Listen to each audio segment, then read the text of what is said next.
దొండకాయలతో ఈ రోజు ఒక స్పెషల్ రెసిపీ చేసుకుందాం పదండి. పావు కేజీ దొండకాయల్ని బాగా వాష్ చేసి పెట్టుకుని వీడియోలో చూపిస్తున్నట్టుగా గుత్తొంకాయలకి ఎలా పెట్టుకుంటామో అలానే ఈ దొండకాయలకు కూడా 4 పార్ట్స్ గా కట్ చేసుకోవాలి. అలా అన్ని దొండకాయల్ని కట్ చేసి పెట్టుకున్నాక పాన్ లో ఒక 8 టేబుల్ స్పూన్స్ ఆయిల్ వేసుకుని 7 వెల్లుల్లి, 1 టీ స్పూన్ జీరా, 1 టీ స్పూన్ మినపప్పు, 1 టీ స్పూన్ శనగపప్పు, 2-3 ఎండుమిర్చి, ఒక బిగ్ సైజ్ ఆనియన్, ఉసిరికాయ సైజు చింతపండు, 2 టేబుల్ స్పూన్స్ వేయించిన పల్లీలు, 1 టేబుల్ స్పూన్ కొబ్బరి ముక్కలు కూడా వేసి బాగా వేయించుకున్నాక మిక్సీ జార్ లోకి ట్రాన్స్ఫర్ చేసుకుని చల్లారాక గ్రైండ్ చేసుకోవాలి.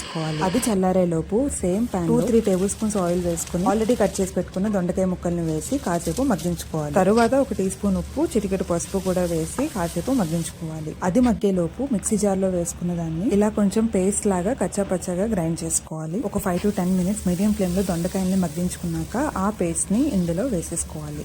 ఆ వేసిన పేస్ట్ ని అంతా బాగా కలిసేటట్టు కలుపుకొని ఆయిల్ సరిపోలేదనిపిస్తే 1-2 టేబుల్ స్పూన్స్ ఆయిల్ కూడా వేసుకోవచ్చు. తర్వాత 1 or 2 టేబుల్ స్పూన్స్ కారం కూడా వేసుకుని బాగా కుక్ చేసుకున్నాక ఒక గ్లాస్ వాటర్ ని ఫస్ట్ హాఫ్ గ్లాస్ వేసుకుని కొంచెం కుక్ చేసుకున్నాక రిమైనింగ్ హాఫ్ గ్లాస్ వాటర్ ని ఇలా కన్సిస్టెన్సీ బట్టి వేసుకోవచ్చు. ఇలా పాన్ నుంచి ఆయిల్ సెపరేట్ అవుతున్నంత వరకు మీడియం టు లో ఫ్లేమ్ అడ్జస్ట్ చేసుకుంటూ కుక్ చేసుకోవాలి. లాస్ట్ లో కొంచెం కరివేపాకు, కొత్తిమీర వేసి మూత పెట్టేసి స్టవ్ ఆపేసుకుని కాసేపు వదిలేయండి. అంతేనండి, గుమగుమలాడే దొండకాయ ఉల్లి కారం రెడీ అయిపోయింది. దీన్ని వేడి వేడి అన్నంలో కలుపుకొని తింటే ఉంటుంది.